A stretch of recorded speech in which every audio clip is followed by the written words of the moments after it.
بسم اللہ الرحمن الرحیم نحمده ونصلی وسلم علی رسول الکریم اما بعد رب اشرح لی صدری ویسر لی امری واحلل عقدۃ من لسانی یفقهوا قولی۔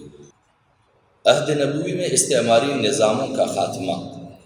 ہمارے یہاں عمومی طور پر اب وہ جو اجتماعیت کے روح ہے اس کا جائزہ یہاں پر پیش کیا جاتا ہے کہ اس کی ضرورت کیوں پڑتی ہے کہ اجتماعیت کے روح کو پیدا کیا جائے اور پھر اجتماعیت کو بنایا جائے۔ اس کو اس لیے کہ نبی کریم صلی اللہ علیہ وسلم کے زمانہ بعثت کو اگر غور سے دیکھا جائے تو ہمیں دنیا کے مہذب ممالک دو سلاطین کے زیر نگین معلوم ہوتے ہیں، یعنی دنیا کی جتنے بھی ادھر ادھر کی چھوٹی چھوٹی سلطنتیں تھیں وہ ساری ایک بہت بڑی طاقت کے زیر اثر تھی۔ جیسے کہ اس زمانے میں بڑی طاقتیں 5 ہیں جس کو سلامتی کونسل کہا جاتا ہے۔ سلامتی کونسل یہ امریکہ، برطانیہ، فرانس، چائنا، روس، یہ 5 طاقتیں ہیں جسے سلامتی کونسل کہا جاتا ہے۔ اور باقی جتنی بھی ممالک ہمیں نظر آتی ہیں یہ باقاعدہ مستقل ممالک نہیں ہے، بلکہ یہ سارے ممالک ان کے درمیان ان کی مفادات کی کاروباری منڈیاں ہیں۔ یہ ان کی مفادات کی کاروباری منڈیاں ہیں جو ان کے درمیان تقسیم ہے، اور پھر ان طاقتوں میں سے کوئی ان کے اپنے حدود اور اپنے زیر اثر ممالک کے اندر مداخلت نہیں کرتے ہیں۔ ان کے درمیان یہ تقسیم ہے اور یہ اپنے اپنے خطوں کے اندر جو ہے مثلا امریکہ کا جائزہ لیا جائے تو امریکہ کے زیر اثر ہم دیکھتے ہیں کہ اسرائیل ہے، اور یہ تمام تر عرب ممالک ہیں، اور یہاں تک کہ یہ پاکستان ہے اور ہندوستان ہے، یہ سارے ممالک افغانستان تک یہ ان کی مفادات کے خطے ہیں۔ یہاں پر ان کے کاروباری تجارت ہوتے ہیں اور یہاں پر ان کی نقل و حرکت کے ذریعے سے جو بھی آمدنی ہوتی ہے اس کے لیے روزمرہ کی بنیاد پر ہم جتنے بھی دوڑ دھوپ کرتے ہیں، ہمارے سارے لوگوں کے دوڑ دھوپ کے نتیجہ یہ ہے کہ اس کا سرمایہ مخصوص سرمایہ داروں کے ہاتھ میں، اور مخصوص سرمایہ داروں کے ہاتھ کے ذریعے جو ہے ان کی دولت میں اضافہ ہوتا ہے اور ان کے اقتصاد میں مضبوطی پیدا ہوتی ہے۔ تو اس زمانے میں بھی ان مخصوص طاقتوں نے کسریٰ اور قیصر نے، کسریٰ یعنی شہنشاہ ایران، قیصر یعنی روم کی بادشاہ، ان دونوں کے درمیان یہ ساری چھوٹی چھوٹی ریاستیں ان کی زیر اثر تھی، یہاں تک کہ عراق، یمن، خراسان اور ان کے متصل ممالک بھی ایران کے زیر اقتدار تھے۔ یعنی عراق، یمن، خراسان جو ہے یہ عراق کے اس طرف سے شروع ہوتا تھا، پھر ہندوستان تک، اور پھر یہ روسی ریاستوں کے حدود تک پھیلا ہوا تھا۔ یہ سارے شہنشاہی ایران کے زیر اثر تھے، اور باقاعدہ جو سلطنت تھی وہ ایران تھا جس کو فارس کہا جاتا تھا۔ اور کسریٰ قیصر جو روم تھا، ماوراء النہر، بخارا، سمرقند، تاشقند، ہندوستان کے سلاطین حکمران بھی کسریٰ کے زیر اثر، یہ ان کے بارے میں بتایا جاتا ہے جو پہلے بتایا گیا۔ یہ سارے ان کے زیر اثر تھے اور ان کو باقاعدہ ٹیکس دیا کرتے تھے۔ ہمارے یہاں جو آج ہم ٹیکس تلے دبے ہوئے ہیں یہ کس کے زیر اثر ہے؟ یہ وہاں سے متعین کیے جاتے ہیں اور ہم ان کے نتائج بھگتتے ہیں۔ اور اس کے علاوہ بتایا جاتا ہے کہ قیصر کا تسلط یہ مصر، مغرب اور افریقہ کے سلاطین قیصر روم کے تابع تھے، یہ اس کے زیر اثر تھے۔ تو یہ سارا وہی نقشہ پیش کیا جاتا ہے جو نقشہ آج ہمارے یہ خطے پیش کرتے ہیں، اسی طرح کے اس زمانے میں تھے۔ لیکن نبی اکرم صلی اللہ علیہ وسلم کی جب بعثت ہوئی تو ایسا نہیں تھا کہ وہ ان تسلطوں سے غافل رہے، اس تسلط سے غافل نہیں رہے، لیکن اس تسلط کو توڑنے کے لیے اس نے آغاز اپنے آپ کو عملی طور پر پیش کرنے اور انفرادی تربیت کے لیے اور اس کے اندر روح اجتماعی پیدا کرنے کے لیے جب لوگوں میں انہوں نے کام کیا تو اس میں جو لوگ روح اجتماعیت سے متاثر ہوئے تو وہ ان کے اصحاب بنے، اور پھر ان کے اصحاب کے جب اکٹھے ہوتے گئے تو پھر ان کی جو ہے وہ ہجرت ہوئی۔ ہجرت کے نتیجے میں اجتماعیت کا ایک عملی صورت ریاست مدینہ کی شکل میں وجود میں آئی، اور بعد میں پھر اس کو جو ہے پھیلاتے گئے یہاں تک کہ حضور نبی کریم صلی اللہ علیہ وسلم کا یہ اعلان واضح طور پر آیا کہ ہلک کسریٰ ثم لا یکون کسریٰ بعدہ وقیصر لیہلکن ثم لا یکون قیصر بعدہ۔ تو اس کا جو الفاظ کا جب ہم جائزہ لیتے ہیں کہ ہلک کسریٰ ثم لا یکون کسریٰ، تو کہتے ہیں کہ کسریٰ ہلاک ہوگا، پھر اس کے بعد کوئی کسریٰ نہ ہوگا، کوئی کسرا یعنی اس کا ہم مثل بھی نہیں ہوگا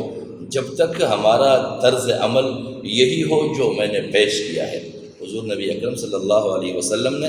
جو طرز عمل پیش کیا تھا، جو طرز دعوت پیش کیا تھا، جو طرز اجتماعیت بنایا تھا،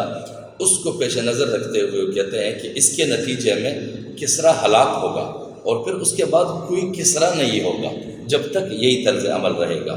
اور پھر لوگوں کے ذہن میں اس طرز اجتماعیت کی طاقت کو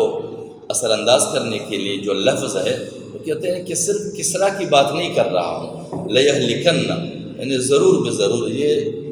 لا تاکیدیہ ہے، جو لام تاکیدیہ جو ہم استعمال کرتے ہیں عموماً وہ ہمارے یہاں تو لیضربن کے علاوہ اور لفظ نہیں ہوتا ہے کہ مارتے رہو، تو لیہلکن کا جو مقصد ہے وہ یہی ہے کہ صرف کسرا تک اس کی تحدید نہیں ہے، بلکہ ضرور بضرور جو دوسری طاقت تم دیکھتے ہو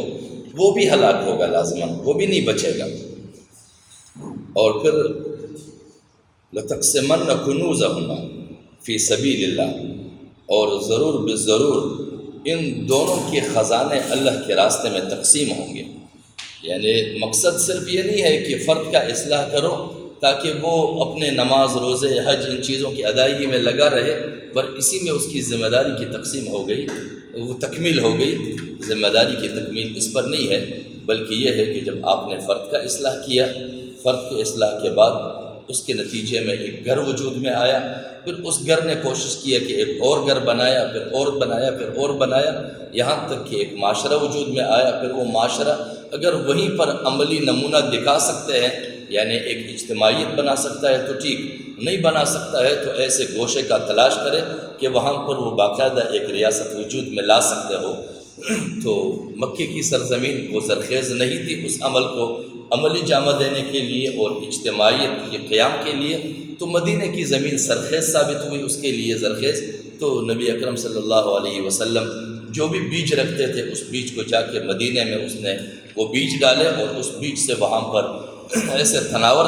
درخت بنا کہ جس کو ریاست مدینہ کے نام سے لوگوں نے پہچانا، اور وہ ریاست مدینہ اتنا تناور درخت بنا کہ اس کے وہ پھل اور سایہ پھر کئی میلوں تک پھیلتا گیا،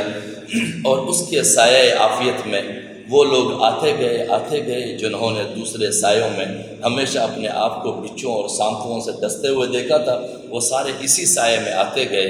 اور اسی سائے میں پھیلتے گئے، اور اس کا سایہ ایسا پھیلا کہ آس پاس کے عارضی سائے جو بنائے اسی لیے گئے تھے کہ ان سایوں میں صرف لوگوں کو تپتے ہوئے صحرا سے بھاگ کے وہاں آیا تو اس کے ڈس کے اس کو مارا جائے، اور اس کے مال سے اور اس کی توانائی سے اور ان کی محنتوں سے وہ خود مستفید ہوتے رہے۔ تو فرمایا کہ یہ سایہ صرف اس لیے نہیں ہے کہ آپ نمازیں پڑھتے رہے، آپ حج ادا کرتے رہے، مسجد کے سائے تلے عبادتیں کرتے رہے، رمضانوں میں نفلیں پڑھتے رہے، اور پھر پیر لمبے کر کے وہاں مسجد میں سو جائیں، اور پھر افطاری کے ٹائم جا کے کھائے پیے اور پھر شکر ادا کر کے تراویح کے لیے تیار ہو، بلکہ وَلَيَقْسِمَنَّ كُنُوزَهُمَا، ہماری اس کا آخری انجام یہ ہوگا کہ جو بھی جابر طاقتیں ہیں، ان جابر طاقتوں کے ان جمع کیے ہوئے پونجیوں کو جو لوگوں کے مظلوموں کے محنتوں کے نتیجے میں جمع کیے ہوئے ہیں، ان سارے مالوں اور دولتوں کو پھر سے ان محنت کشوں اور مزدوروں اور مجبوروں اور مفلسوں کے درمیان تقسیم کر دیا جائے۔ کیونکہ حضور نبی اکرم صلی اللہ علیہ وسلم کے زمانے میں جو معاشروں کا پہچان کرایا گیا وہ مستکبرین، مترفین اور مستضعفین کے نام سے اور ان ناموں سے کرایا گیا، اور مستضعفین اور مستکبرین کے درمیان کا مقصد یہ ہے کہ مستکبرین وہ ہے جو تکبر کرتے ہیں، ہمیشہ اپنے آپ کو دوسروں پر جابر رکھتے ہیں، اور مستضعفین وہ ہے جو ان کے جبر تلے ہمیشہ دبے ہوئے رہتے ہیں۔ ان کے درمیان اس تفریق اور تقسیم کو ختم کرنا تھا۔ تو یہاں پر اس کا مقصد یہ ہے کہ اس نظام کو تشکیل دیا جائے۔ ہمارے یہاں عملی طور پر اس نظام کی تشکیل کے لیے کوئی کوشش نہیں کیا جاتا۔ قیصر اور کسریٰ کے بارے میں یہ اگلا پھر چیپٹر ہے۔ قیصر اور کسریٰ کے بارے میں شاہ صاحب کا تجزیہ کہ قیصر اور کسریٰ اس کا روش کیا تھا، یہ کرتے کیا تھے، اور یہ بیان اس لیے کیا جاتا ہے کہ اس کے تناظر میں ہم اس وقت کے قیصر اور کسریٰ کو سمجھیں۔ قیصر اور کسریٰ صرف اس زمانے تک نہیں تھا، یہ ایک نمونہ ہے کہ اسے اس زمانے میں بتایا بھی گیا، اس کا جبر بھی بتایا گیا، اس کی طاقت کا بھی بتایا گیا، اور اس کی طاقت کا احاطہ بھی بتایا گیا، یہ ساری چیزیں بتا دیے گئے، پھر اس کا انجام بھی دکھایا گیا، اس کے انجام تک پہنچانے کے ذرائع بھی بتائے گئے، اس کا طرز عمل بھی بتایا گیا۔ یہ ساری چیزیں اس لیے بتائی جاتی ہے کہ اگر کسی بھی زمانے میں اسی طرز عمل کو اختیار کیا جائے تو پھر آپ اپنے سرخروئی کو بھی دیکھ سکیں گے، آپ اپنی سربلندی کو بھی دیکھ سکیں گے، اور ان کی سرکوبی کو بھی دیکھ سکیں گے، یہ ساری چیزیں دیکھ سکیں گے۔ اور دونوں کے لیے ایک دفعہ میں نے کسی سے عرض کیا کہ حضرت شاہ ولی اللہ رحمۃ اللہ علیہ نے کمال کی چیزیں بتائی ہیں کہ ایک ایک چیز کو دیکھا جائے تو ہمارے زمانے کی ساری چیزیں ہمارے سامنے آ جاتی ہے۔ تو اس نے عذراء مذاق کہا کہ یار یہ ساری چیزیں بیان نہ کرتے تو اچھا ہوتا، کیونکہ ہماری دشمن نے سارے ہتھ کنڈے پڑھ کے ہمارے اوپر آزمانا شروع کر دیے ہیں۔ لیکن ساتھ ساتھ میں امام شاہ ولی اللہ نے یہ بھی بتایا ہے کہ آپ اس سے چھٹکارا کیسے پا سکتے ہیں۔ تو یہ تو قیصر اور کسریٰ کا ذکر کیا جا رہا ہے، یہ تو بہت پہلے کیا ہے۔ تو حضرت شاہ ولی اللہ رحمۃ اللہ علیہ نے اگر ان کے جبر اور تسلط اور ان کی وسعت اور ان کی طاقت کا احاطہ کیا ہوا ہے تو ساتھ ساتھ میں ان کی سرکوبی کا طرز عمل بھی بتایا ہے۔ تو تاریخ شاہد ہے کہ اہل روما اور اہل فارس میں ایک لمبی مدت تک حکومت رہی۔ انہوں نے اپنے دور کے حالات کے مطابق تمدن کے لوازم اور رفاہیت اور عیاشیانہ زندگی میں غیر معمولی ترقی کی، آخرت کی یاد کو پس پس ڈال کر اپنی دنیوی زندگی کو عیاشی کے ساتھ بسر کرنا اپنا نصب العین قرار دیا تھا۔ یعنی اس کی زندگی کا مقصد صرف اور صرف دولت کو بٹورنا اور عیاشیاں کرنا، اور دنیا اور جہان کی جتنی بھی سہولتیں اور آسائشیں ہیں وہ ان کے پاس ہو، باقی سارے لوگ اس سے محروم رہے، اور اس دولت اور اس عیاشیوں کی بنیاد پر اور اس امتیاز کی بنیاد پر وہ سب سے ممتاز ہو اور لوگ اس کے زیر اثر ہوں، اور اطراف عالم سے موجود یعنی نئی ایجادات کرنے والے کاریگری کھینچ کر وہاں چلے آئیں۔ یعنی جب دولت ساری ان کے پاس ہوگی تو اطراف کے سارے ہنرمند بھی سب انہی کے پاس آئے۔ تمام عمراء اور سرمایہ دار عیش پرستی میں منہمک تھے۔ یہ اس دور کے حالات، اور اس بارے میں ایک دوسرے پر سبقت لے جانے میں کوشاں رہتے تھے۔ ان کے متعلق یہاں تک مشہور ہے کہ ان عیش پرست اور خود پسند عمراء میں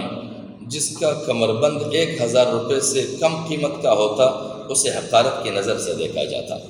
یعنی اس زمانے میں عیاشی کا یہ حالت تھا کہ جو وہ کپڑے پہنتے تھے اس کے بعد یہاں ایک کمربند بھی باندھا جاتا تھا۔ تو اس زمانے کی دولت میں جب وہ 1000 جو بھی اس کے ہوتے تھے یا دینار یا جو بھی ہوتے تھے تو اس سے کم ہوتا تو اسے نہایت حقارت کی نگاہ سے دیکھا جاتا۔ یہ تو قیصر اور کسریٰ کی حالت بتائی جا رہی ہے۔ ایک واقعہ جو حضرت مولانا سید مناظر حسن گیلانی نے 2 کتابوں میں ذکر کیا ہے، امام ابو حنیفہ رحمہ اللہ کی سیاسی زندگی میں بھی اور 1000 سال پہلے نامی کتاب ہے اس میں بھی۔ وہ کہتے ہیں کہ یہ ہماری امیہ دور کے زمانے کا ایک حکمران ہے جو حج کے سفر پر جا رہے ہیں، تو غالباً وہ کہتے ہیں کہ 500 اونٹ ان کے بدن کے کپڑوں سے لدے ہوئے تھے۔ 500 اونٹ ان کے بدن کے کپڑوں سے لدے ہوئے تھے، اور ان کے جو خادمین تھے انہوں نے جب بعد میں کپڑے درست کرنے شروع کیے پہنچنے کے بعد، تو صرف اس کے جو تہبند تھے ان کی تعداد غالباً کوئی ہزاروں میں بتائی ہے، 5000 سے اوپر ہے، پتہ نہیں کتنے ہزار ہے، وہ گنتی مجھے پوری یاد نہیں ہے، وہ صرف اس کے تہبند ہے۔ تو یہ ان کی ہمارے یہ مسلمان حکمرانوں کی عیاشیوں کا یہ حال ہے۔ تو قیصر کسریٰ تو چھوڑے، یہ تو خدا کی بندگی کے دعوے دار بھی تھے، یہ حج بھی جاتے تھے، یہ ساری چیزیں تھیں۔ تو یہ ہماری اموی حکمرانوں کا حال ہے۔ تو یہاں پر یہ 1000 روپے سے کم والے تہبند سے مجھے یہ چیز یاد آ گئی۔ ہر سرمایہ دار امیر کبیر کی یہ کوشش ہوتی تھی کہ اس کے پاس ایک شاندار محل ہو جس کے صحن کے سامنے باغ ہو، حمام وغیرہ جیسے لوازم اس میں موجود ہوں، اس کے دسترخوان پر الوان نعمت یعنی قسم قسم کے کھانے چنے جائیں، اور اس کے زر برق پوشاک سب لوگوں میں نمایاں ہوں، نیز اس کے پاس عمدہ نسل کے گھوڑوں اور راحت بخش گاڑیوں کی کمی نہ ہو۔ یعنی آج بھی ہمارے حکمرانوں کا آپ جائزہ لیں تو 14 کروڑ اور 16 کروڑ اور 20 کروڑ کی ان کے پاس ایک گاڑی ہوتی ہے۔ اور ہمارے ایسے ہیں کہ ہمارے بعض مذہبی لیڈروں کے پاس بھی 14 کروڑ سے کم کی گاڑی نہیں ہے۔ ہمارے ایسے مذہبی رہنما ہیں کہ جن کا ایک بنگلہ جو ہے وہ 1.5 ارب سے کم کا نہیں ہے۔ اور اس طرح کے دولتوں کا جب ہم اندازہ لگائیں کہ جب مذہبی رہنماؤں کا یہ حال ہو تو دوسروں کا تو الامان والحفیظ۔ ہمارے ہاں تو کچھ ایسے بھی رہنما ہیں کہ جو آدھے صوبے کے مالک بن چکے ہیں اس وقت، باقاعدہ خرید کر زمینوں کے آدھے صوبے کے مالک۔ تو اس طرح کی صورتحال اس زمانے میں بھی تھا اور آج کے زمانے میں بھی پایا جا رہا ہے۔ تو حضرت شاہ ولی اللہ رحمۃ اللہ علیہ قرآن مجید کو اس طرح سے انداز میں پیش کیا کرتے تھے کہ آپ قرآن مجید میں ایسا دیکھیں کہ آپ کو اپنے اپنے دور کے قیصر و کسریٰ، آپ کو اپنے دور کے فرعون، آپ کو اپنے دور کے حامان، آپ کو اپنے دور کے قارون، آپ کو اپنے دور کے آذر نظر آ جائیں اور آپ پہچان سکیں۔ قرآن جو ہے وہ آپ کے لیے باقاعدہ میزان بنے یا آپ کے لیے زاویہ بنے۔ میزان وہ چیزیں کہ جس پہ آپ تول سکیں، زاویہ وہ کہ جسے آپ ناپ سکیں۔ اور قرآن مجید جو ہے وہ میزان بھی ہے، وہ زاویہ بھی ہے، وہ ناپ بھی کرتا ہے، وہ تول بھی کرتا ہے، لیکن وہ ہم پر منحصر ہے کہ ہم اپنے آپ کو اس قابل بنائیں کہ ہم قرآن سے میزان کا کام بھی لے سکیں اور قرآن سے ہم زاویہ کا کام بھی لے سکیں۔ اس کے بعد اگلے چیپٹر میں حضرت امام شاہ ولی اللہ رحمۃ اللہ علیہ اس زمانے سے اپنے زمانے میں آ کر ہندوستان کا جائزہ لیتے ہیں۔ وہ کہتے ہیں قیصر و کسریٰ کے تناظر میں ہندوستان کے ظالمانہ نظام کا تجزیہ، یعنی یہ ہمیں تجرباتی بنیاد پر بتاتے ہیں کہ اس کو دور کے ساتھ تطبیق کیسے دینا ہے۔ قرآن مجید میں جو واقعات ذکر ہیں، یعنی ظلم اور جبر کے واقعات، اور پھر اس کے نتیجے میں انسانی ہمدردی اور انسانی معاشرے اور اجتماعیت کی تشکیل کے جو واقعات ہیں، ان دونوں چیزوں کو آپ کیسے تطبیق دے سکتے ہیں معاشرے میں کہ آپ یہ دیکھ سکیں کہ ہمارا اس دور کا معاشرہ کون سا ہے۔ تو اس نے پہلے قرآن مجید کے تناظر میں قیصر و کسریٰ کو پیش کیا، پھر قیصر و کسریٰ کے تناظر میں ہندوستان کو پیش کر رہے ہیں۔ شاہ صاحب اپنے دور کے سلاطین اور والیان ریاست کی مثال دے کر اہل روما اور اہل فارس کی حالت اس طرح سمجھاتے ہیں: عصر حاضر کے ملوک اور سلاطین اور والیان ریاست کے ٹاٹ دیکھ کر تم ان کی عیاشیوں اور زندگیوں کے سہولتوں میں غلو اور حد سے بڑھنے کا اندازہ لگا سکتے ہیں۔ عیش پرستی کا یہ طریقہ ان کے رگ و پے میں سرایت کر چکا تھا، جس کی وجہ سے تمام تمدن اور معاشرے میں ایک لا علاج روگ پیدا ہو گیا۔ دوسرے سب لوگ ان کی دیکھا دیکھی عیاشیوں پر مائل ہو گئے، کیونکہ یہ ایک سچا مقولہ ہے: الناس علی دین ملوکہم، یعنی جب آپ کے حکمرانوں میں، آپ کے لیڈروں میں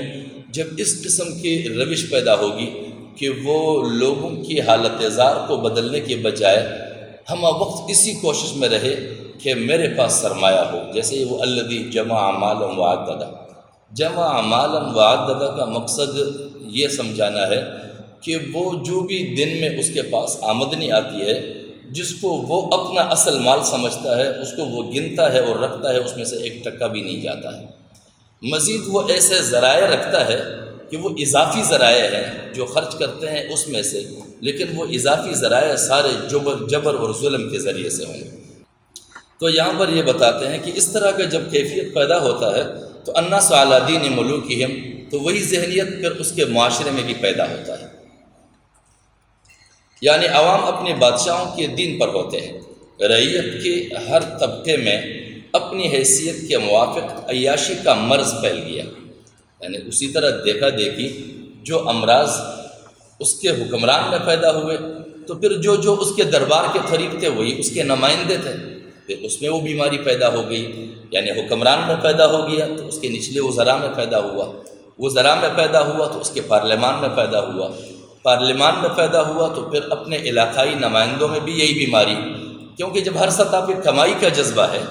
تو پھر جو نچلے سطح کے نمائندے ہیں، جو علاقائی سطح پر کوئی صدر ہے، کوئی جنرل سیکرٹری ہے،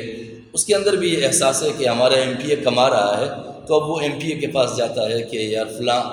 نالی کا ٹھیکہ مجھے دے دو، فلاں روڈ کا ٹھیکہ مجھے دے دو، فلاں پارک کا ٹھیکہ مجھے دے دو۔ تو پھر اگر وہ خود ٹھیکیداری کے اصولوں پر پورا نہیں اترتا ہے، کیونکہ ٹھیکیداری کے بھی اپنے قوانین ہیں، تو پھر وہ ٹھیکیدار کے ساتھ کمیشن پہ شریک ہو جاتا ہے۔ تو یہ صورتحال ہے یہاں پر جو فرماتے ہیں کہ الناس علی دین ملوکہم، کہ بادشاہوں کے دین پر ہوتے ہیں، یعنی وہ ان کے طرز عمل کو دیکھ کر خود بھی اس کے طرز عمل پر چلتے ہیں۔ نبی کریم صلی اللہ علیہ وسلم نے اپنے آپ کو پیش کیا تھا، یہ اپنے آپ کو اپنے طرز عمل میں پیش کرتے ہیں۔ جب یہ اپنے طرز عمل میں پیش کرتے ہیں، کیونکہ پھر معیار بھی یہ بنا ہے، اس وقت معیار یہ بنا ہے کہ الیکشن میں وہ شخص اپنے آپ کو نامزد کروا سکتا ہے جس کے پاس 3 چیزیں ہیں: دولت، شہرت، شخصیت۔ یہ 3 چیزیں باقاعدہ معیار بن چکا ہے اس ٹائم۔ جب یہ 3 چیزیں معیار بن جائیں تو پھر ہر سطح کا بندہ کوشش کرے گا کہ میرے پاس زیادہ سے زیادہ دولت ہو، اور پھر اس دولت کے نتیجے میں مشہور بھی ہو جاؤں اور میری شخصیت بنے، تاکہ پھر میں براہ راست جس کے جوتے اٹھا رہا ہوں میں اسی جگہ پہ آ جاؤں۔ تو یہ باغم دوڑی شروع ہو جاتی ہے۔ تو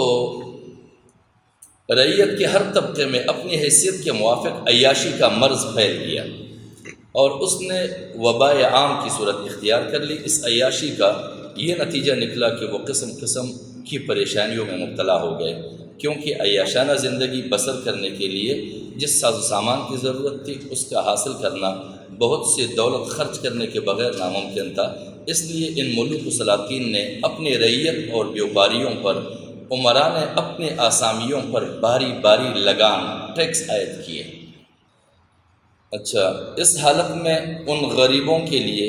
2 ہی راہیں تھیں۔ ایک تو یہ کہ بغاوت کا علم بلند کریں اور مسلح ہو کر مقابلہ کریں۔ ایسا کرنا تو ان کے امکان سے باہر تھا،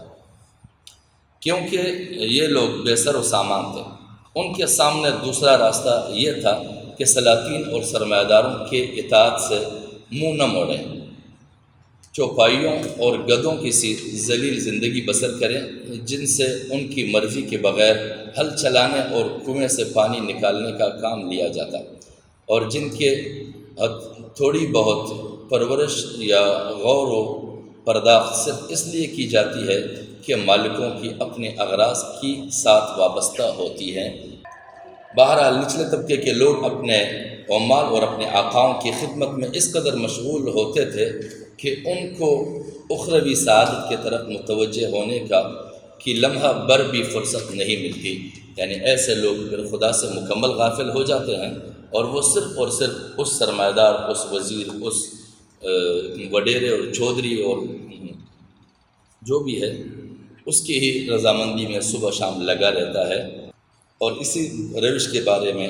نیچے بتایا گیا ہے، اسی 51 صفحہ پر یہ آخری پیراگراف میں، جن لوگوں کا امراء اور سرمایہ داروں سے تعلق تھا ان کی دلوں میں بھی یہ شوق پیدا ہو گیا تھا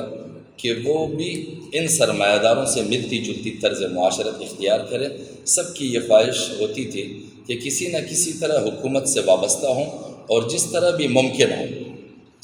ممکن ہو حکومت کے خزانے سے کچھ پا کر اپنی زندگی بسر کریں۔ اس لیے ان کی اکثریت نے تو سرکاری ملازمت کو ہی اپنا مقصد قرار دے دیا تھا، اور اس ملازمت کو ہی منتہا کمال سمجھتے تھے۔ ان کے پیش نظر یہ بات نہ ہوتی تھی کہ حکومت کا نظام ٹھیک طور پر کام کرے، یعنی یہ نقطہ پیش نظر نہ ہو اور تمدن کو کسی بہتر معیار پر رکھا جائے۔ ان کا نصب العین صرف جلب زر، مال لوٹنا ہوتا تھا۔ ان میں بغرض شعر گوئی کو اپنا پیشہ بنا لیتے تھے، یعنی شعراء جو تھے وہ یہ کام کرتے تھے، مدیح قصائد لکھ کر سرکاری خزانے کے لیے باری بوجھ ثابت ہوتے تھے۔ یعنی وہ ان کے شان میں قصیدے پڑھتے تھے اور یہ نوٹ پہ نوٹ نکال کر ان کو ڈالتے رہتے تھے۔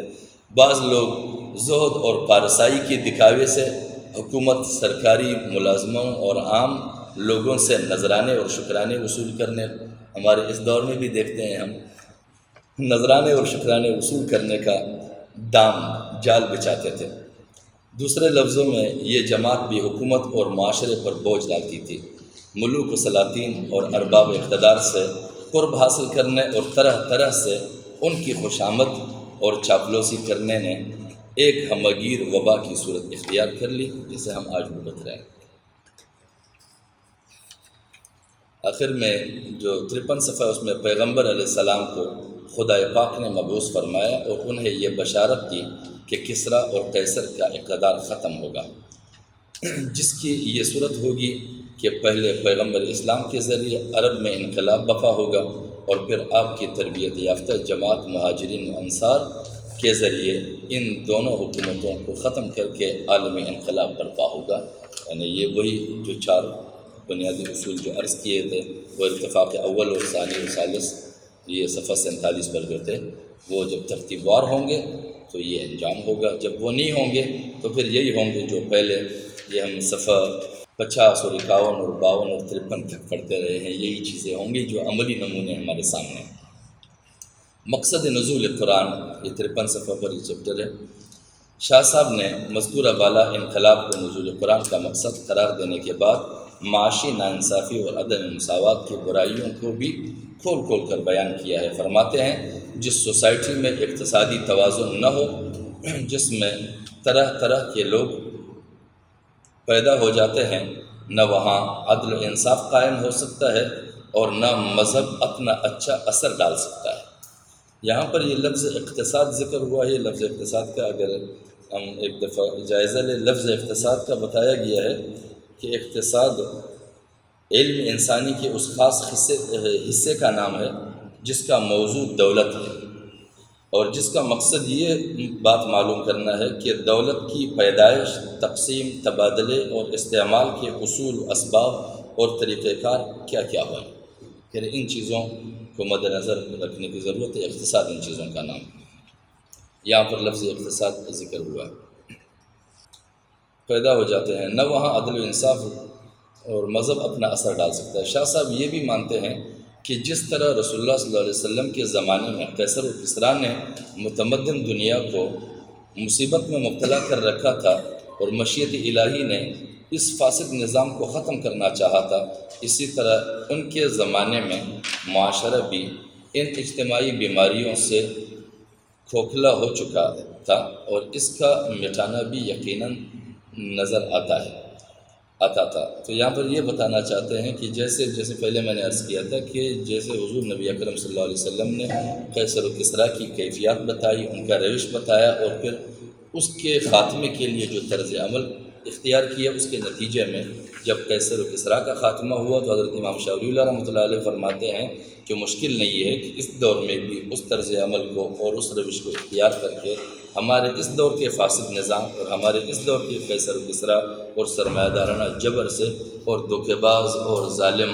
حکمرانوں اور نمائندوں اور قومی حقوق دہندگان کی جھوٹے دعوے داروں سے نجات پایا جا سکتا ہے۔ یہ ممکن نہیں ہے۔ کہتے ہیں کہ ہمارے اپنے دور کا بھی ہم نے اسی میں جائزہ لیا۔ شاہ صاحب کے انقلابی پروگرام کا اہم اصول اور جامع فلسفہ۔ شاہ صاحب کے اصلاحی اور انقلابی پروگرام کا اہم اصول: اقتصادیات میں توازن، یعنی آپ کے جو دوسرے ممالک کے ساتھ زر مبادلہ ہے، آپ کی تجارت ہے، آپ کے وہ مال تجارت بیچنے اور لانے، خریدنے اور بیچنے کی جو چیزیں ہیں، اس میں توازن ہو۔ ایسا نہ ہو کہ آپ کا جو ہے خرید بہت زیادہ ہو باہر سے اور آپ کے یہاں سے فروخت کی مقدار انتہائی گرا ہوا ہو، تو پھر جب آپ فروخت کی جو ہے مقدار انتہائی کم ہوگی اور آپ کی خرید کی ضروریات زیادہ ہوں گی تو آپ میں قوت خرید بالآخر ختم ہو جائے گی۔ ہمارے ملک کا صورتحال یہ ہے کہ یہاں سے زر مبادلہ جو ہے وہ باہر اس مقدار میں جاتا نہیں ہے جتنا ہم باہر سے لاتے ہیں۔ اس کی وجہ کیا ہے؟ وہ وجہ یہ ہے کہ جو عالمی طاقت جو اس زمانے میں کچھ مخصوص خطوں پر اپنا اثر جمائے رکھتے تھے، تو وہاں سے لینے کی چیزیں بہت کم ہوتی تھی اور ان پر بیچنے کی چیزیں زیادہ ہوتی تھی، تو وہ ہمیشہ کے لیے ان کی طاقت کے تلے دبی ہوئی ہوتی تھی اور ہمیشہ ان کی مقروض رہتی تھی۔ ہمارا بھی یہ خطہ آج کل ایسا ہے کہ ہم مغربی طاقتوں سے ہمیشہ چیزیں درآمد کرتے ہیں، لیتے ہیں، اور یہاں سے کوئی چیز برآمد ہوتی نہیں ہے۔ تو یہ الفاظ کا فرق ہے کہ یہاں سے کوئی چیز جاتی کم ہے اور وہاں سے آتی زیادہ ہے، تو اس میں ہمارے قوت خرید پر اثر پڑتا ہے، ہم ان کے مقروض بھی ہوتے ہیں۔ اس وجہ سے ہمارے اقتصاد کے اندر جو توازن جو بتایا گیا ہے، وہ توازن جب نہیں رہتا ہے تو اس کے اثرات ہماری معیشت پر بھی پڑتا ہے اور معاشی مساوات ہم برقرار نہیں رکھ سکتے ہیں۔ یہاں کے مخصوص لوگ جو ہے پھر وہ اس تجارت کے لیے ان کے دلال بنے ہوئے ہوتے ہیں، وہ قوم کو ان کے غلام بنا دیتے ہیں۔ تو کہتے ہیں کہ معاشیات میں مساوات کو واضح کرنا تھا۔ شاہ صاحب کے نزدیک انسانوں کی اجتماعی زندگی کے لیے اقتصادی توازن ایک ضروری امر ہے اور ہر انسانی جماعت کو ایک ایسے اقتصادی نظام کی ضرورت ہے جو اس کی ضروریاتی زندگی کا کفیل ہو، یعنی وہاں پر ایسی کوئی اجتماعیت ہو جو ان چیزوں کو پیش نظر رکھتے ہوئے ان میں مساوات پیدا کر سکے، اقتصاد میں توازن اور معیشت میں مساوات پیدا کر سکے، تاکہ وہ ان مسائل میں لوگوں کا کفیل رہے۔ لیکن یہاں پر ہماری جتنے بھی نمائندے ہیں وہ معاشرے اور لوگوں کی ان ضروریات میں کفالت کے بجائے وہ باہر کی طاقتوں کی دلالی کرتے ہیں، وہ ان لوگوں کو ان کے لیے غلام بناتے ہیں، روز بروز یہ مقروض ہوتے جاتے ہیں، ان کی زندگیاں ان کے لیے اجیرن بن جاتی ہے۔ چنانچہ حضرت شاہ صاحب رحمہ اللہ یہ آگے جو پیراگراف ہے حجت اللہ البالغہ میں ایک جگہ تحریر فرماتے ہیں، انسانیت کے اجتماعی اخلاق اس وقت برباد ہو جاتے ہیں جب کسی جبر سے ان کو اقتصادی تنگی پر مجبور کر دیا جائے۔ اس وقت وہ گدھوں اور بیلوں کی طرح روٹی کمانے کے لیے کام کریں گے۔ جب انسانیت پر ایسی مصیبت نازل ہوتی ہے تو خدا تعالیٰ انسانیت کو اس سے نجات دلانے کے لیے کوئی راستہ ضرور الہام فرماتا ہے، یعنی ضروری ہے کہ قدرت الہیہ انقلاب کے سامان پیدا کر کے قوم کے سر سے ناجائز حکومت کا بوجھ اتار دے۔ اب اللہ رب العزت جو ہے وہ بے نیاز ہے۔ اللہ رب العزت ایسا از خود نہیں کرتا ہے کہ وہ خود بخود ان چیزوں کے ان کے لیے معاشرے میں جب حرکت پیدا ہو، معاشرے میں احساس پیدا ہو، جیسے کہ پچھلے صفحوں میں ذکر ہوا تھا کہ روح اجتماعی ہر فرد کے اندر یہ احساس پیدا ہو کہ ہم منتشر ہیں اور منقسم ہیں اور ہر انفرادی زندگی میں لگے ہوئے ہیں۔ تو انفرادی زندگی کی ضروریات اور مسائل کے ساتھ ساتھ جب اجتماعیت کا روح موجود ہو تو پھر وہ بالآخر اجتماعیت کا روپ دار لیتا ہے۔ جب اجتماعیت کا روپ دار لے گا تو اللہ تعالیٰ کا قدرت شامل حال رہے گا، پھر ممکن نہیں ہے کہ اس اجتماعیت کے مقابلے میں جبر جو ہے وہ زیادہ وقت تک قائم رہ سکے۔ ہم انبیاء کرام کے زمانوں کا جب جائزہ لیتے ہیں تو فرعون سے طاقتور کوئی نہیں تھا، نمرود سے طاقتور کوئی نہیں تھا، اور اس کے بعد اسی نمرود اور اسی فرعون کے عملی صورت جو تھے وہ قیصر و کسریٰ بھی تھے، اور مقامی سطح پر ابو جہل وغیرہ یہ سارے سردار اور نواب تھے۔ یہ سارے عملی نمونے تھے اور یہ ساری مثال تھے، اور پھر ان سب کا انجام بھی اللہ نے دکھایا۔ اس اجتماعی روح کے پروان چڑھانے کے نتیجے میں اجتماعیت کو فروغ اور پروان چڑھانے کے صورت میں اللہ رب العزت نے ان کو سرخروئی دی اور ان کو انجام سے سرکنار کیا۔ فلسفے کی سیاسی اور سماجی اہمیت، یہ اگلا پیراگراف ہے۔ یہاں ایک سوال پیدا ہوتا ہے کہ عصر حاضر میں ہر معاشی نظام کی بنیاد کسی نہ کسی فلسفے پر رکھی گئی ہے، تو کیا شاہ ولی اللہ اپنے تالیفات میں جو عادلانہ تقسیم مال و دولت اور مساویانہ نظام پر زور دیتے ہیں اس نظام کے لیے کوئی فلسفہ بھی پیش کرتے ہیں یا نہیں؟ اس کا جواب یہ ہے کہ بے شک شاہ صاحب نے ایک جامع فلسفہ بھی پیش کیا ہے، لیکن یہ فلسفہ کارل مارکس کے فلسفے اور سرمایہ داری نظام کے فلسفی کی طرح اختراعی گڑھا ہوا نہیں ہے۔ یعنی یہاں پر ظاہر بات ہے، سوال پیدا ہوتا ہے کہ ہر چیز کے لیے باقاعدہ ایک معقول فلسفہ ہوتا ہے کہ جس پر اس کا بنیاد ہوتا ہے، جیسے کہ سرمایہ دارانہ نظام نے ایک فلسفہ گڑھا ہوا ہے کہ ہمارے کاروبار کے لیے بنیاد کیا چیز ہونی چاہیے، ان کے یہاں سرمایہ اس کے لیے بنیاد ہے، اور کارل مارکس کے یہاں جو ہے وہ محنت اس کے لیے بنیاد ہے۔ تو کہتے ہیں کہ حضرت شاہ ولی اللہ رحمۃ اللہ علیہ کے یہاں بھی کوئی چیز بنیاد ہے یا نہیں ہے، کوئی فلسفہ ہے یا نہیں ہے، ان کے باقاعدہ کچھ بنیادیں ہیں یا نہیں ہیں۔ تو سرمایہ داریت کی جو 5 بنیادیں ہیں، 5-6 بنیادیں، وہ حضرت مولانا حفظ الرحمن سہاربی کی جو کتاب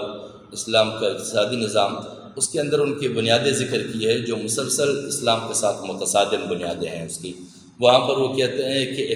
اقتناز اور احتکار یہ ایک لازمی چیز ہے، اور دوسرے شق پر وہ کہتے ہیں کہ ظلم اور جبر اس چیز کے اندر کہ آپ ایک چیز کو مہنگا بنائیں اور اس کے ظالمانہ بنیادوں پر تقسیم کریں، یہ ہماری معیشت کے بنیادی اصول ہے اور یہ اس کا راز ہے، اور اسلام کہتا ہے کہ یہ ظلم ہے۔ وہاں پر کہتے ہیں کہ احتکار اور اقتناز جو ہے یہ ظلم ہے، اسلام کہتا ہے، اور وہ کہتے ہیں کہ یہ ہماری معیشت کی ترقی کا بنیادی ستون ہے۔ اس طرح کے باقاعدہ متصادم اصول انہوں نے بنائے ہیں، تو اس کا یہ ان کا فلسفہ ہے۔ تو اس طرح کے فلسفے کہتے ہیں کہ ہر نظام کے لیے کوئی نہ کوئی فلسفہ ہوتا ہے۔ تو امام شاہ ولی اللہ رحمۃ اللہ علیہ کا بھی کوئی فلسفہ ہے یا نہیں ہے؟ تو بتایا جاتا ہے کہ ان نظاموں کے یعنی سرمایہ دارانہ نظام اور کارل مارکس کے نظام کے لیے جو فلسفے ہیں وہ اختراعی ہے۔ اختراعی یہ ہے کہ عقلی بنیادوں پر انہوں نے تشکیل دی ہے، فطرت کے ساتھ اس کا کوئی تعلق نہیں ہے، کیونکہ انسان ان کا بنایا ہوا چیز نہیں ہے کہ وہ انسان کو فطرت کو سمجھ کر انسانی فطرت اور اس کی ساخت کی بنیاد پر کوئی نظام معیشت بنائے یا نظام معاشرت بنائے یا نظام حکومت بنائے، جو بھی چیز ہے۔ تو اسی طرح جب ان کا نظام معاشرت اور نظام حکومت بھی انسانی فطرت کے مطابق نہیں ہے تو نظام معیشت بھی اس کا انسانی فطرت کے مطابق نہیں ہے، کیونکہ انسان ان کا ساخت نہیں ہے، انسان خدا کا ساخت ہے۔ جب انسان اللہ کا ساخت ہے تو اس کے لیے بنیاد وہی ہوگا جو اللہ کا بتایا ہوا ہے۔ تو حضرت امام شاہ ولی اللہ کے نظام کا بھی بنیاد ہے جو وہ اختراعی نہیں بلکہ حقائق اور کائنات کے تناظر میں مرتب اور مدون کیا گیا ہے۔ دنیا نے اس حوالے سے کئی سارے نظام پیش کیے، اس میں سے جو لوگ دنیا کے نظاموں میں باقاعدہ پیش رہے ہیں، جن کو دنیا کے ان اہلیان نظام نے یا اصحاب نظام نے فالو کیا ہے اور اس کو بنیاد بنایا ہے اپنے لیے، اس میں 4 تصورات، یہ صفحہ نمبر 60 پر ہے۔ ایک جو ہے یہ فیورباخ کا نظام ہے، نظریہ اصل مادہ، اور دوسرا ڈارون کا نظام ہے، کسی نے اس کو بنیاد بنایا ہے، نظریہ ارتقاء۔ تیسرا روسو کا نظریہ اجتماع ہے، کسی نے اس کو بنیاد بنایا ہے، اور چوتھا جو ہے ہیگل کا نظریہ جدلیت ہے، اس کو بنیاد بنایا ہے۔ ان چاروں نظریات نے یورپ کی ان دونوں نظاموں کے فلسفوں کی تشکیل میں اہم کردار ادا کیا ہے۔ یعنی یہ 2 نظام، ایک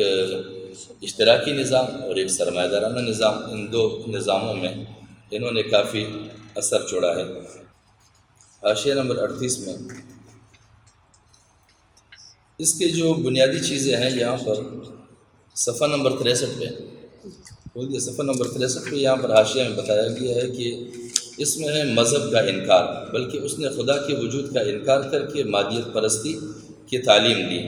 اس طرح اس دور کے نوجوانوں کی بڑی تعداد مذہبی دائرے سے نکل کر مادیت اور دہریت کی طرف آ گئی۔ اور اس کے بعد جو ہے آگے سطر میں جذبات کی شدت کی بدولت بالآخر، یہ کارل مارکس جس میں کہتا ہے کہ جذبات کی اس کی پیروی کے نتیجے میں کہ جذبات کی شدت کی بدولت بالآخر ہم سب فی الفور فیورباخ بن گئے، یعنی ہم بھی اسی ذہنیت میں چلے گئے۔ یعنی یہاں پر ایک چیز سے آزادی پانے کے لیے کہ سرمایہ داریت نے اور جبر سے نجات پانے کے لیے انہوں نے یہ لازم قرار دے دیا کہ وہ مذہب سے انکار کر دے، خدا کی وجود کا انکار کر دے، اور کارل مارکس نے اس چیز کو باقاعدہ تسلیم کر دیا ہے۔ اور اس سے نیچے جا کر نچلے سے چوتھا جو سطر ہے اس میں کہتے ہیں کہ مادہ ہی سب کچھ ہے جو انسانی افکار و خیالات پر اثر انداز ہوتا ہے، یہ ان کی تصورات ہیں۔ اور دوسرے نمبر پر ڈاروین کا نظریہ، یہ حاشیہ نمبر 39، اس کا تصور جو ہے وہ نظریہ ارتقاء کہ انسان جو ہے یہ ایک حیوان سے بنیاد چلا ہے اور یہ رفتہ رفتہ جو ہے پھر یہ متشکل ہوتا رہا ہے۔ پہلے یہ بندر تھا، پھر بعد میں یہ تھوڑا سا سیدھا ہوا، پھر اونچا ہوتا گیا، پھر بالکل اس کا شکل رفتہ رفتہ جیسے معاشرے جو ہے وہ انسانی زندگیاں جو ہے ترقی کرتی گئی، اس کی ساخت جو ہے اور اس کی ہیئت بھی جو ہے ترقی کرتی گئی، تو بعض لوگوں نے اس کو بھی ایک جز کے طور پہ شامل کیا۔ اور تیسرا جو تھا روسو کا نظریہ اجتماع، یہ صفحہ نمبر 65 پر حاشیہ 40،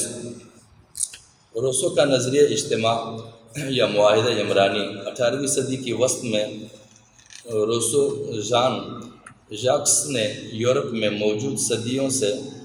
افکار و خیالات کے خلاف باغیانہ افکار کی اشاعت کی۔ یعنی یہ پہلا وہ شخص ہے جس نے باقاعدہ بغاوت کی بنیاد ڈالی اور لوگوں کو اس رائج ذہنیت کے خلاف اکسایا اور ابھارا۔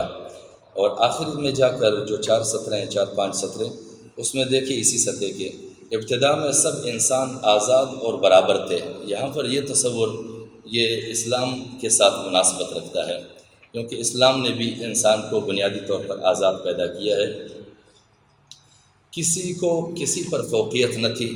اسلام کا بھی یہ تصور ہے۔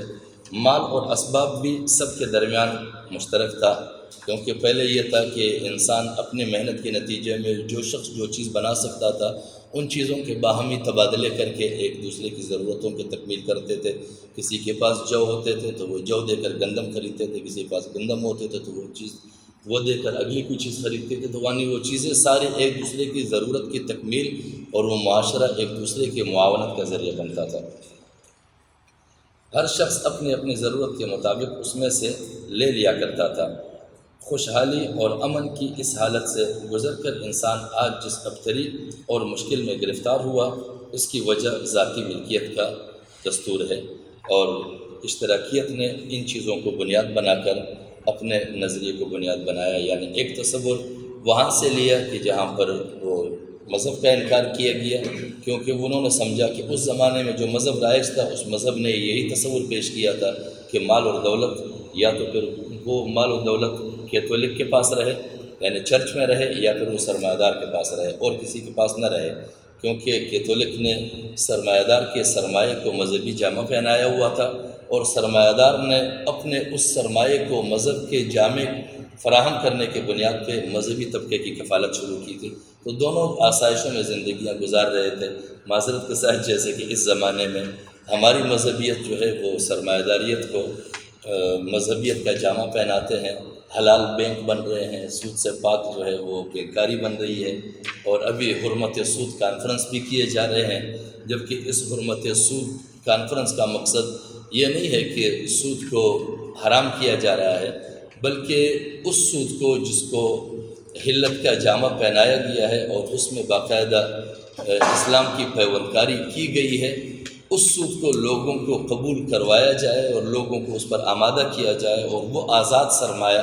جو لوگوں نے اپنے گھروں میں رکھا ہوا ہے یا اپنے پاس رکھا ہوا ہے، وہ بینک کی نظر نہیں کرتا ہے اس شائبے میں کہ اگر میں اس بینک میں ڈالوں کہ جس میں کوئی اسلام کا لاحقہ نہیں لگا ہوا ہے تو وہاں میرا پیسہ آلودہ ہوگا،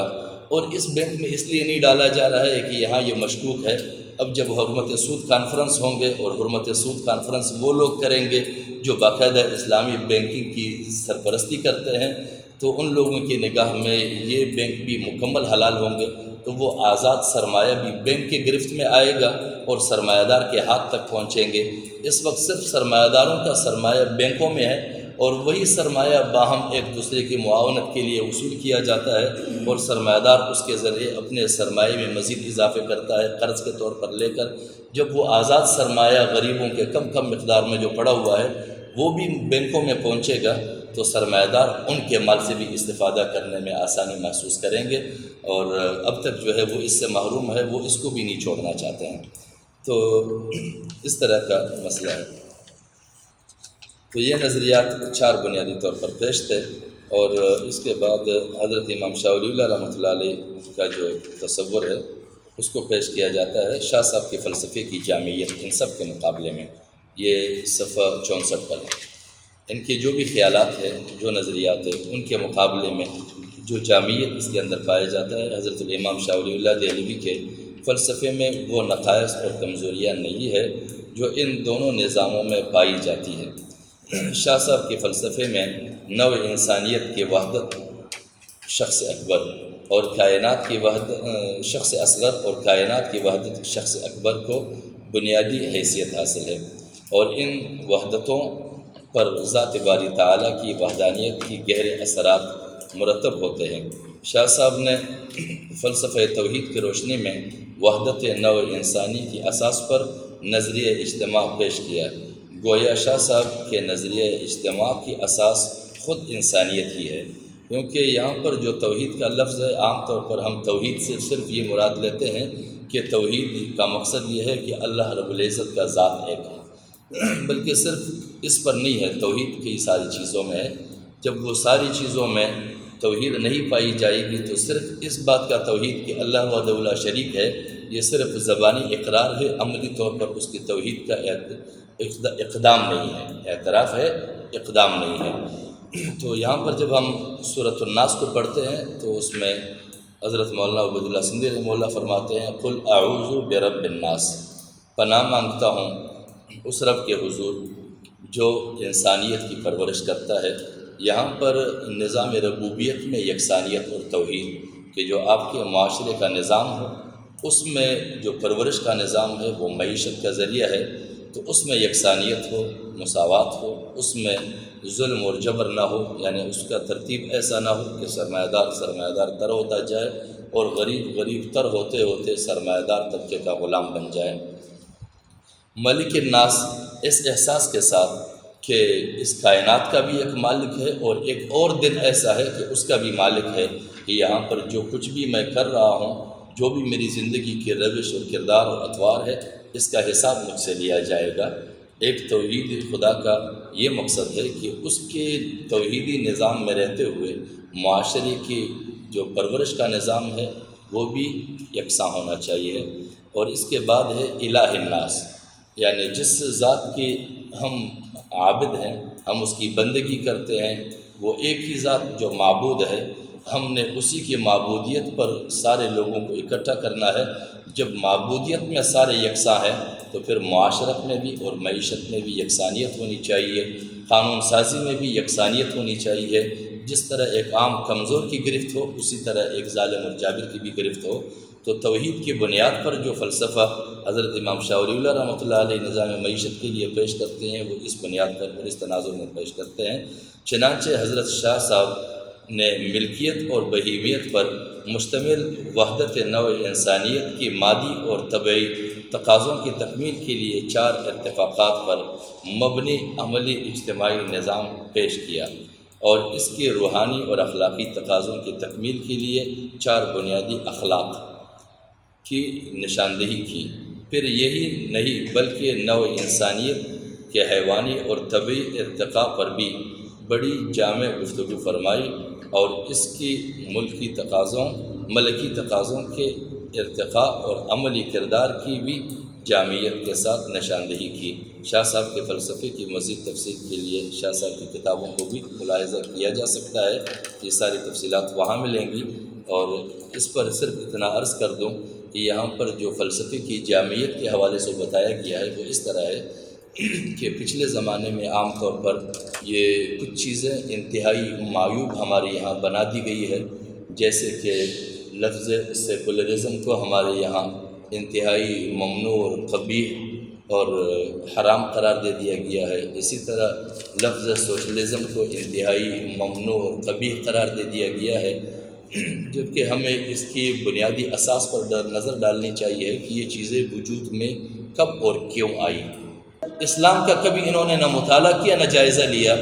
کہ اسلام کے پاس جیسا معاشرتی نظام ہے ویسے معاشی نظام بھی ہے، اقتصادی نظام بھی ہے۔ تو اگر اس کو ہم مطالعہ بھی کروائیں اور اس کو ہم باقاعدہ اسلام کے سوشل تصور کے ساتھ ہم پیش کریں تو نہ سوشلزم ہمارے مد مقابل ہوگا، نہ ہم سوشلسٹوں کے مد مقابل ہوں گے، بلکہ سوشلسٹوں کو جو کچھ سوشلزم کے اصطلاح کے تناظر میں چاہیے ہے وہی کچھ اسلام اس کو نظام مواخات مدینہ کی شکل میں دے سکتا ہے۔ تو ہم بجائے اس کو کہ اس کو اپنے مد مقابل سمجھیں، ہم اس کو مانوس کر سکتے ہیں۔ نہ سیکولرزم ہمارے مد مقابل ہے، نہ سوشلزم ہمارے مد مقابل ہے۔ یہ جو یہاں پر بتایا گیا کہ امام شاہ ولی اللہ رحمۃ اللہ علیہ کے فلسفے کی جامعیت وہ اس تصور پر ہے کہ وہ سیکولروں کو بھی اپنے پاس لیتے ہیں، وہ سوشلسٹوں کو بھی اپنے پاس لیتے ہیں۔ جو کچھ ان کو اس زمانے کے مذہب کے مد مقابل اپنے اختراعی سوچ کی بنیاد پر چاہیے تھا، آج ہمارا اسلام اسلامی قوانین اور معیشت کے انصاف کے ساتھ اس کو فراہم کر سکتا ہے۔ وآخر دعوانا الحمدللہ رب العالمین۔